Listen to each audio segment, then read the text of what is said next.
Welcome friends. जैसा कि आप लोग जानते हैं कि हम लोग का पार्ट 3 आने वाला है वीडियो मैथ के क्रमागत संख्याओं का योग। सो टाइम न गवाते हुए हम बात करते हैं पार्ट 3 में क्रमागत संख्याओं का योग। क्रमागत का सबसे पहले अर्थ जानते हैं। क्रमागत मतलब होता है क्रमानुसार यानी लगातार। क्रमागत का अर्थ क्या होता है? क्रमानुसार यानी लगातार आता है। ठीक है, क्रमागत संख्याओं का अब हम योग करेंगे और क्रमागत का अर्थ आपको याद हो गया। ठीक है, चलिए बात करते हैं सबसे पहले नेचुरल नंबर यानी प्रथम 10 प्राकृतिक संख्याओं का योगफल क्या? ठीक है, तो दोस्तों देखिए प्राकृतिक संख्या 10 प्राकृतिक संख्या का है। प्राकृतिक संख्या आपको पार्ट 1 में बताया गया है। प्राकृतिक संख्या वह होती है जिसकी सहायता से हम वस्तुओं को गिन सकते हैं। तो सबसे पहले प्राकृतिक संख्या 1 2 3 4 5 6 7 8 9 ये 10। अब इन सबको हम जोड़ते हैं, सबको जोड़ते हैं। देखिए अगर ऐसे कोई सूत्र कोई ट्रिक यदि आपको याद नहीं है तो उसे कैसे करेंगे? ये 1 9 10 8 2 10 7 3 10 6 4 10। ठीक है, पहला ट्रिक पहला हम लोग का नियम यही रहेगा कि ये 10 20 30 40 50 और 5 55 यानी 10 5 बार आया है और प्लस 5 कितना हो जाएगा? 55। ये हम लोग का पहला नियम। दूसरा नियम यह है कि यदि 10 है, टोटल संख्या है 10 है, 10 प्राकृतिक संख्याओं का कहा है तो टोटल संख्या 10 है, तो 10 का आधा कितना होता है? 10 का आधा कितना होता है? 5। तो 5 से गुणा करके 10 का आधा कितना होगा? 5। तो 5 से गुणा करके और प्लस 10 का आधा जोड़ देंगे तो 10 बचे 50 प्लस 5 कितना आ गया? 55। तीसरे में हम लोग देखेंगे तीसरा तरीका।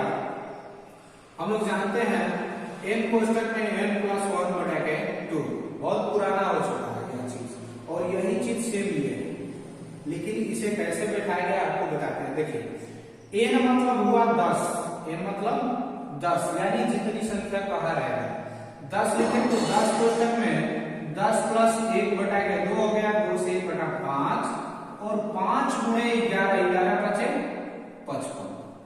एक और आपको बताते हैं यदि संख्याओं के बीच का अंतर समान, संख्याओं के बीच का अंतर समान है। कहने का मतलब यह है कि 1 और 2 इन दोनों के बीच का अंतर 1, 2 3 इन दोनों के बीच का अंतर 1, 3 और 4 इन दोनों के बीच का अंतर 1, 5 और 6 इन दोनों के बीच का अंतर 1, 10 और 9 इन दोनों के बीच के अंतर 1।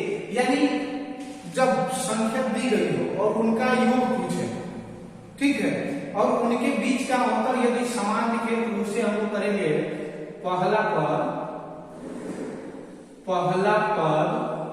धन अंतिम पद बटा के 2 और गुणे कुल पद। दोस्तों ये एक ऐसा ट्रिक है कि यदि संख्याओं के बीच का अंतर अगर समान रहे तो इस पे करेंगे तो आसानी से आ जाएगा।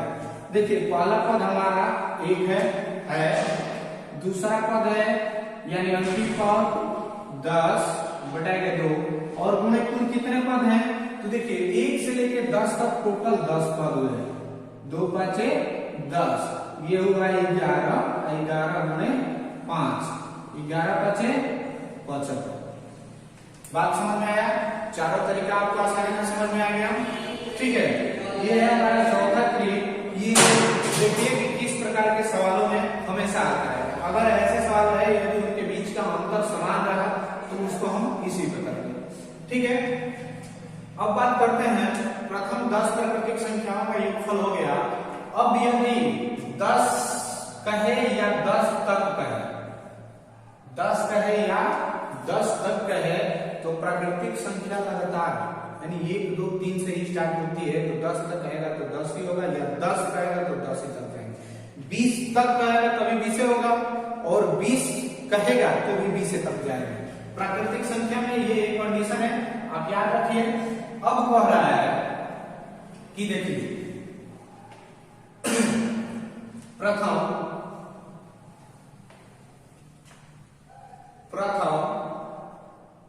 10 से 20 तक के सभी प्राकृतिक संख्या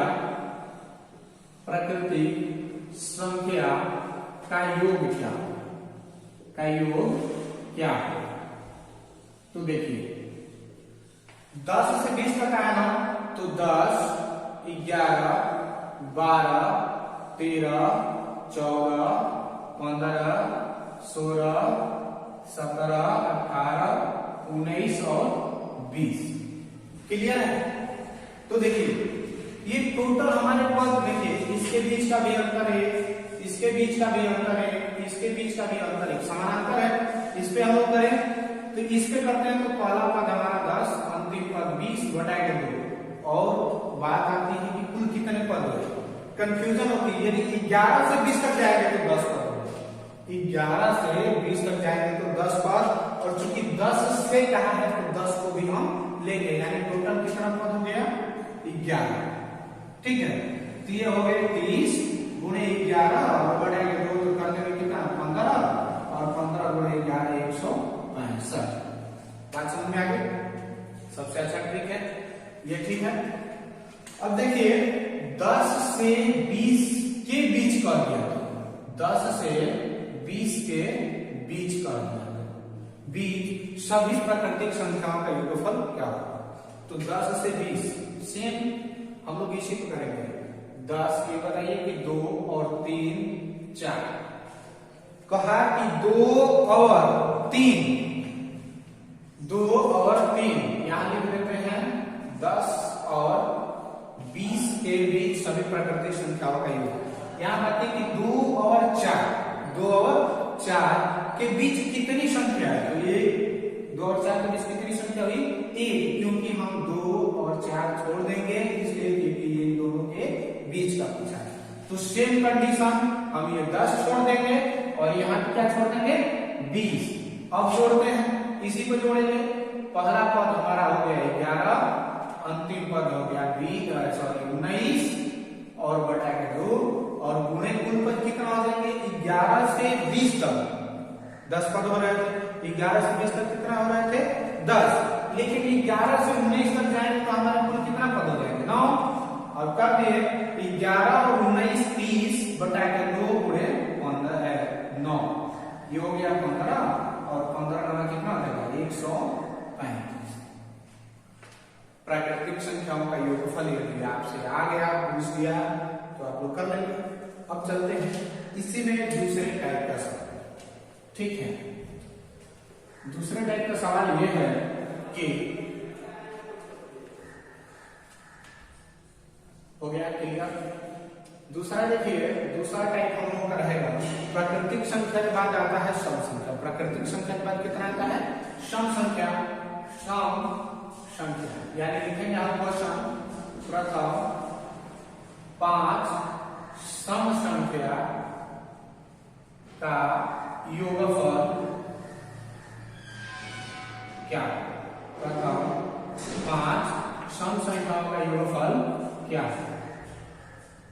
ठीक है, तो सबसे पहले सम संख्या आप लोग बताए थे कि जो संख्या 2 से पूर्णतः कट जाती है वह संख्या पूर्ण सम संख्या कहलाती है। जो संख्या 2 से पूर्णतः कट जाती है उसे हम सम संख्या कहते हैं। देखिए हमने 5 सम संख्या लिख दिया, अब इसको जोड़ेंगे 2 4 6 6 12 20 10 30। ठीक है, पहला तरीका। दूसरा ये हो गया इसका ट्रिक n क्वेश्चन में n प्लस 1, n क्वेश्चन में n प्लस 1, जहां n बराबर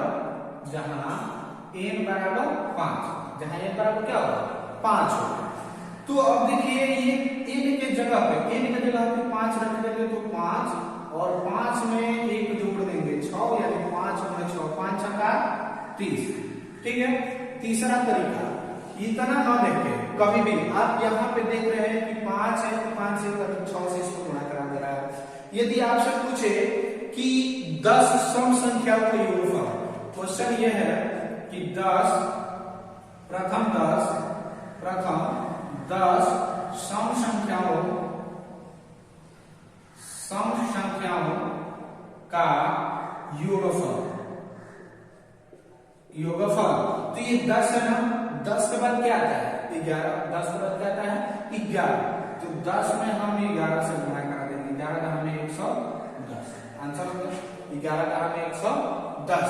और हम आपको अभी इस पे बताते हैं, देख रहे हैं हम लोग कि शुरू से चलते आ रहे हैं इसी पे, पहला पद क्योंकि संख्याओं के बीच का अंतर समान है, संख्याओं के बीच का अंतर समान है, 2 4 6 8 10, 2 4 के बीच का अंतर 2 है, 4 से बीच का अंतर 2 है, 6 8 बीच का अंतर 2 है, और 8 10 बीच का अंतर कितना है 2।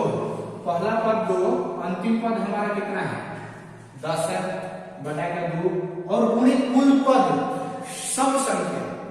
अब बातें आती है जो सम संख्या है, हम देख रहे हैं कि 1 से 10 तक जो संख्या होगी उसमें सम और विषम दोनों का मेल होता है, जिसमें सम आधा होता है और विषम आधा होता है, यानी सम 5 होंगे और विषम भी 5 होंगे।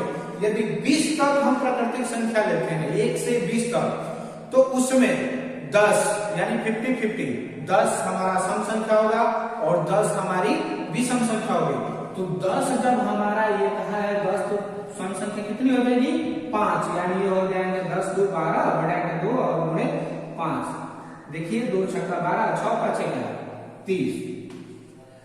तरीके समझ में आ रहे हैं आपको? ठीक है, आगे चलते हैं।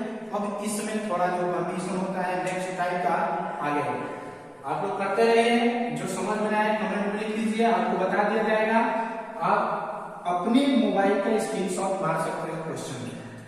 अब ये कह दिया कि प्रथम 10 तक सम संख्या, 10 तक प्रथम 10 तक सम संख्याओं का योगफल, प्रथम 10 तक सम संख्याओं का योगफल। 10 तक हमारी संख्या कितना होती है, 10 तक हमारी सम संख्या होती है 5 संख्या। ठीक है, 10 तक सम संख्या कितनी होगी 5, और प्रथम 5 का निकालना हो तो आप कर सकते हैं 5 गुणे 6, 5 6 30। बात समझ में आई? यदि 20 तक का दिया तो 20 का आधा 10 और गुणे 11 कितना हो जाएगा 110। 40 तक का दिया तो 40 का आधा हो गया 20 और गुणे 21 कितना हो जाएगा, बताइए 21 दूरी 420। यदि आपसे 100 तक का दिया तो 100 का आधा 50 गुणे 51 यानी कितना हो जाएगा आपका 2550 हो जाएगा। ठीक है, अब समझ में आ गया? तब कहेगा तो उसका तुरंत आधा देगा और आधा से ही बचे उसमें आप गुणा करें, एकदम फ्रैंक दे रहा है, कोई दिक्कत? चलिए आशा करता हूं आपसे कि आपको अच्छे से समझ करते हैं विषम संख्या। किसकी? विषम संख्या। विषम संख्या बताएंगे कि पहले भी बता दिए पार्ट 1 में, आपको विषम संख्या बता देते हैं, फिर भी बता दे रहे हैं दोबारा। विषम संख्या वह संख्या जिसमें 2 से भाग देने पर मूलतः 2 से न कटे, अर्थात शेषफल 1 बचता। विषम संख्या जिस संख्या में यदि हम 2 से भाग देते हैं और शेषफल 1 प्राप्त होता है, यानी वह संख्या 2 से पता नहीं पड़ती है, तो उसे आप विषम संख्या कहते हैं। विषम संख्या इसमें अब आएगा आपका क्वेश्चन, प्रथम 10, 5 ले लेते हैं, छोटा सेकेंड तो अच्छा रहेगा। प्रथम 5 विषम संख्या का योगफल, विषम संख्या का योगफल क्या होगा, योगफल क्या होगा? ठीक है, बात समझ में आ गई। और अब इसके बाद देखिए, जैसे हमने विषम संख्या लिखा है, 1 लिखे, 3 लिखे, 5 लिखे, 7 लिखे और 9, यह हमारी विषम संख्या हुई। 5 का तो 10 तक, यानी उसके 2 गुने से 1 कम हो रहा है विषम पद। यदि 10 कहा तो 10 के 2 गुने से 1 कम, यानी 19 तक विषम संख्या होंगी 10। ये दिमाग में रखिए और अपने पॉइंट नोट कर लीजिए कहीं कि यदि 30 तक रहेगा तो 30 तक हमारी विषम संख्या कितनी होगी 15 और अंतिम संख्या कौन सी होगी 29। ये दिमाग में है ना। 30 के पहले जो विषम संख्या होगी 29 और पहला जो होगा 1 से स्टार्ट होकर लास्ट तक 29 जाएगा। टोटल कितना पद हो जाएंगे 15। ये दिमाग में आप रखिए, ठीक है। तो इसे करते हैं कि 7 3 10 9 1 10 और ये कितना 20, यानी कितना 20 और प्लस 5 कितना हो गया 25। पहला मेथड। दूसरा तरीका हम लोग पढ़े थे, पहला पद धन अंतिम पद बढ़ाकर 2 और गुणनफल कितने पद 10 तक कितने हो जाएंगे विषम संख्या तो 5। ये आ जाएगा 10 बढ़ाएंगे 2 और गुणे 5 तो 2 5 10 5 5 25। ठीक है। अब देखिए अगर विषम संख्या की बात आए तो 5 विषम संख्याओं का पूछेगा, 5 विषम संख्याओं का पूछेगा तो डायरेक्टली करेंगे आप। इसका जो ट्रिक होता है n का वर्ग यानी 5 का वर्ग कर देंगे तो 5 5 25। 10 का पूछेगा तो 10 का वर्ग कर देंगे, 10 का वर्ग कितना होता है 100। 20 का पूछ दिया तो 20 का वर्ग कर देंगे तो 20 का वर्ग कितना हो जाएगा 400। समझ में आया। यानी जितनी विषम संख्याओं का योगफल निकालने के लिए कहेगा, जितनी विषम संख्याओं का योगफल निकालने के लिए कहेगा तो उस संख्या के हम वर्ग कर देंगे। फिर से कर देंगे, यदि 15 विषम संख्याओं का योगफल पूछा, यदि 15 विषम संख्याओं का योगफल पूछा तो 15 का वर्ग कर देंगे 225। समझ में आ गया। उसके बाद से देखिए अगर ये कह दिया कि 10 तक, प्रथम 10 तक विषम संख्याओं का योगफल कितना, प्रथम 10 तक, तो 10 तक अब जानते हैं कि 10 तक पहले हमने जिक्र किया है कि 10 तक यदि संख्या होती है तो उसमें 5 विषम संख्या और 5 सम संख्या होगी। क्लियर है। तो 10 तक कितनी विषम संख्या होती है तो 5 का वर्ग कितना होगा 25। 10 तक हो गए। अगर 20 तक कहा, 20 तक तो विषम संख्या कितना होगा 10 का वर्ग हो गया 100। ठीक है। अगर 100 तक कह दिया, 100 तक तो 100 का है कितना होता है 50 और 50 का वर्ग कितना हो जाएगा 2500। विषम संख्याओं का भी योगफल आपको समझ में आ गया। अब जो हम लोग कह रहे थे क्रमागत संख्याओं का योगफल, उसी हिसाब से अब ये हो गया प्राकृतिक संख्या, सम संख्या, विषम संख्या होता है। अब उसके बाद से देखिए क्वेश्चन जैसे ऐसे आएंगे।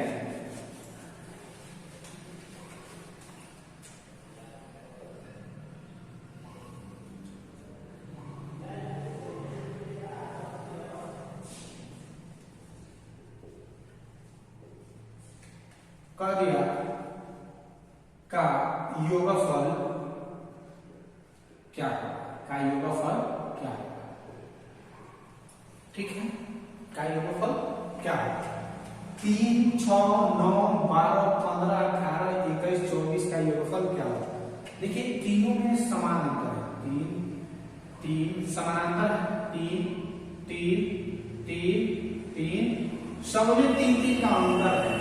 तो जो हम लोग पढ़े थे पहला पद धन अंतिम पद बटा के 2 और गुणे कुल कितने पद हुए तो 1 2 3 4 5 6 7 8 3 8 है 24, यानी हमारे 8 पद हुए।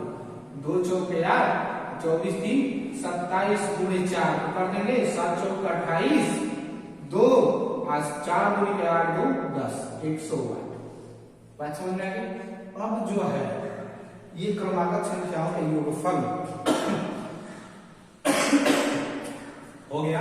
अब इसके बाद देखते हैं जो संख्याओं का इकाई अंक याद करना होता है।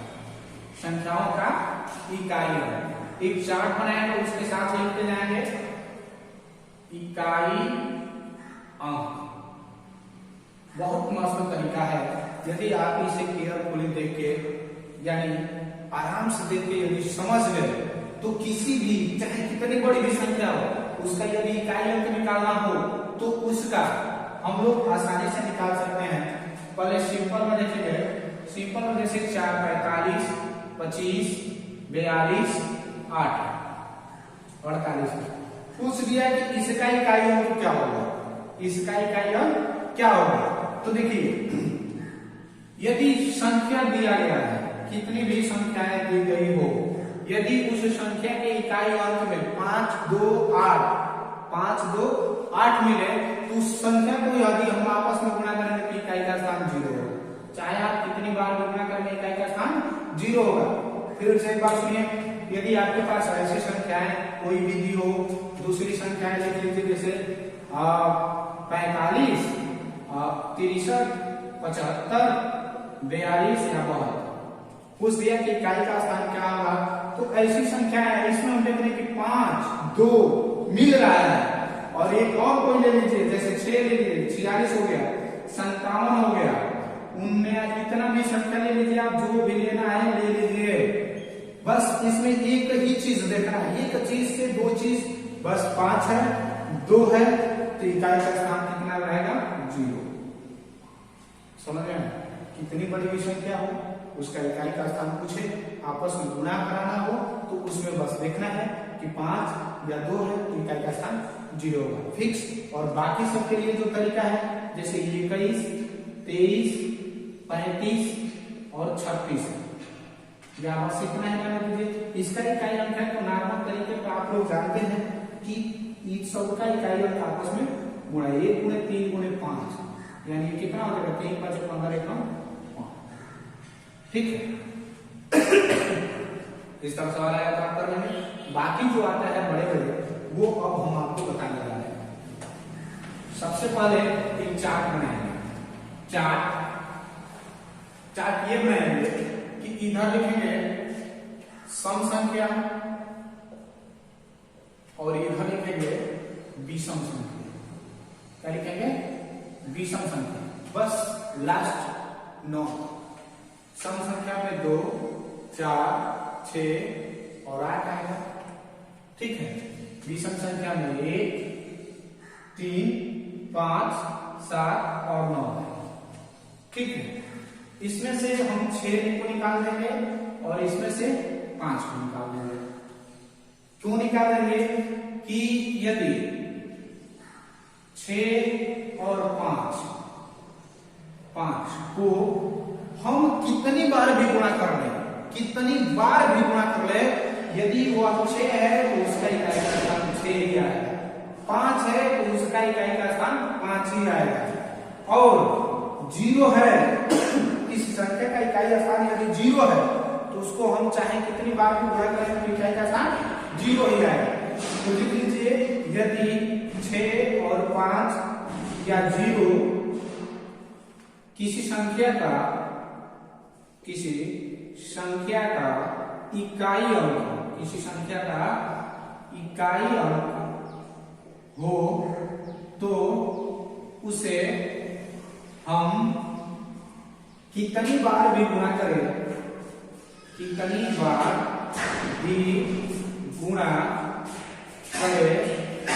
तो इकाई का स्थान 6 के लिए 6 ही आएगा, 5 के लिए 5 ही आएगा और 0 के लिए 0 ही होगा। एक नोट है, नोट आप लोग लिख लीजिएगा। उसके बाद से देखिए हम इसमें कॉमन क्या होता है और इसमें कॉमन क्या होता है आपको बताते हैं। 6 मिटा दिए, 6 की जान गए, 5 मिटा दिए, 5 का आप जान गए, और इसके साथ आप 1 भी जोड़ लीजिए। 1 के लिए भी यदि आप गुणा करते हैं चाहे कितनी बार हो इकाई का साथ भी 1 हो। हमारे पास ये 3 है और ये 3। देखिए इसको 4 बार गुणा करते हैं, 2 दूनी का 4, 4 दूनी का 8, 8 दूनी का 16। ठीक है। इसको भी 4 बार गुणा किए, 4 चौका 16, 16 चौका 64, 64 चौका 256। इसका भी इकाई का स्थान 6 है, कॉमन कर लो। ये 8, 8 और 8, 8 64 और चौका 32, 8 दूनी 16, यानी इसका भी इकाई का स्थान क्या आ रहा है लास्ट में 6। तीनों में कॉमन हमको मिल रहा है। यदि 2 है, 4 है और 8 है, इनके घात यदि 4 से कट जाते हैं तो आपका इकाई का स्थान 6 होगा। यही तक इसको रोक के इसको देखिए। इसमें जब कॉमन हो रहा है तो इसमें भी होगा तितरी का 9, 29, 27, 81। ये हो गया इकाई का अंक। 7, 7 और 7, 7 7 49 और 49, 7 9 63 और 70 का 21। इसमें भी लास्ट में आप जाके 21 का, यानी इकाई का स्थान इसमें भी 1। अब देखिए 9 गुणे 9 गुणे 9 गुणे 9, 9 81, 9 1 में 9, फिर 9 81, यानी इसमें भी आपका लास्ट में इकाई स्थान क्या आया? 1 है। लास्ट में इकाई स्थान क्या है? 1 है। हम देख रहे हैं चाहे संख्या सम हो या विषम हो, विषम वालों को 4 से 4 बार आपस में गुणा किया जाता है तो सबका इकाई स्थान तीनों का मिक्स होता है, यानी ये होता है कॉमन। और इन तीनों को यदि आपस में 4 बार गुणा करते हैं तो इकाई का स्थान 6 आता है। तो हम लोग नोट में लिख लेते हैं, ठीक है। एक लिखते हैं सम के लिए, जैसे ये हमारा सम है, यदि इनका घात 4 से कट जाता है, इनका घात 4 से कट जाता है तो इकाई का अंक 6, इकाई का स्थान 6, इकाई का स्थान 6 होगा। यदि नहीं कटा शेष फल बचा, यानी शेष फल बचा तो क्या करेंगे? शेष फल बचा तो क्या करेंगे? एग्जाम्पल में आपको समझाएंगे, परिवर्तन के रूप में। यदि शेष फल बचा तो उस संख्या का इकाई अंक को उतनी बार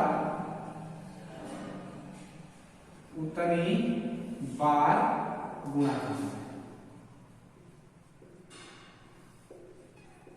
उतनी बार गुणा कर देंगे। और सेम प्रोसेस ये है इसके लिए, यदि घात 4 से कट जाए, किसके लिए लिखा रहा है? ये हमारा है विषम संख्या के लिए। यदि इनका घात 4 से कट जाता है तो इकाई का स्थान 1 होगा, नहीं तो शेषफल को संख्या के इकाई अंक को उतनी बार गुणा कर देंगे।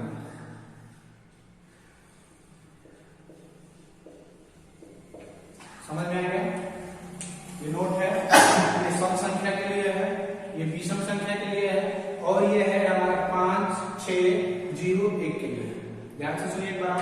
यदि सम संख्या है उसके घात में कोई भी हो, यदि वह 4 से कट गया, सम संख्या में 2 4 6 भी आएगा, क्योंकि उसको भी गुणा करेंगे तो लास्ट में 6 ही आएगा। 2 4 6 8 का घात यदि दिया हो 4 से तो कट जाता है, संख्या का घात यदि 4 से कट जाता है, और यदि वह संख्या 6 सम संख्या है तो उसका इकाई का स्थान 6, और यदि वह विषम संख्या है उसका घात 4 से कट जाता है तो इकाई का स्थान 1। ठीक है। अब बात करते हैं इस पे कुछ एग्जाम्पल की बात करते हैं। देखिए आपको एकदम अच्छे से समझाते हैं, जहां समझ में आए आप कमेंट में लिख दीजिएगा, फिर से आपको वहां पे समझाया जाएगा, या हमारी वीडियो आप फिर दोबारा देख लीजिएगा, आपको अच्छे से समझ आएगा। फिर भी यदि कोई कंफ्यूजन आता है तो आप कमेंट में लिखिए, आपको जरूर बताएगा। जैसे ये देखिए 16 को छोड़िए, पहले 12 लिखते हैं। 12 के पावर में 36, 12 के पावर में 36। ये देख रहे हैं कि हमारा 4 से कट जाएगा, 36 जो 4 से कट जाएगा ना, तो इसका इकाई का स्थान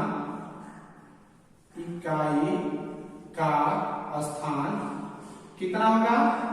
6। 4 से कट गया तो कितना आ जाएगा? 6। यदि रहता 12 के पावर में 37, 12 के पावर में 37 4 से भागा देते हैं तो शेषफल कितना बचेगा? 1। शेषफल कितना बचेगा? 1। और जब एक बचेगा तो इस संख्या का इकाई स्थान क्या है, 2 है ना, और 2 के पावर में इसका 1 कर देंगे, यानी इस संख्या का इकाई स्थान 2। यदि 12 के पावर में या कोई और अंक लिख लीजिए जैसे 136, ये 4 हो गया, इसके पावर में लेना है 85, 86 ले लेते हैं, 86 4 से भाग देते हैं, ये सम है 4 से भागा दिए, 86 में 4 से भागा देंगे तो 4 गुणिया 4 एकम में 4, शेष कितना बचा, 2 हमारा शेष बचा, 2 शेष बचा, तो इस 4 के पावर में हम 2 कर देंगे, 4 4 का 16, इकाई का स्थान 6। समझ में आ गया। यदि 3 पर जाए जैसे 72 के पावर में हमारा 75 है, 4 से भागा देंगे तो 72, शेष कितना बचेगा, 3 बचेगा, शेष कितना बचेगा 3, और जब 3 बचेगा तो इस 2 के पावर में 3 कर देंगे तो 2 के पावर 3 यानी इकाई का स्थान 8। समझ में आ गया। अब बात कर रहे हैं विषम संख्या, किसकी, विषम संख्या। सेम प्रोसेस विषम संख्या में भी है, सेम प्रोसेस क्या है, विषम संख्या में। यदि विषम संख्या ये 13 है, 13 के 12 में यदि 12 कर दिए, 4 से कट गया, 12 कट जाएगा, शेषफल क्या बचेगा 0, तो इसका इकाई का स्थान 1, इकाई का स्थान 1। यदि 13 के पावर में 13 तो ये हो गया कितना, शेषफल 1 बचा ना, शेषफल 1 बचा, यानी 3 के पावर में 1 कर देंगे तो कितना हो जाएगा 3, ठीक है। और 13 के पावर में 14, तो से 4 से भागा देंगे, शेषफल कितना बचेगा 2, यानी 3 के पावर में हम क्या कर देंगे 2, 3 3 का 9, और ये 13 के पावर में यदि 15 बच गया, 15 तो 4 से भागा देंगे तो 4 4 का 16, यानी 3 बचा, 3 के पावर में 3 कर देंगे, 3 3 27, इकाई का स्थान कितना हो जाएगा 7। बात समझ में आ गई। अब इसके आगे आप मिलेंगे हमारे नेक्स्ट पार्ट में जो इसमें क्वेश्चन होगा।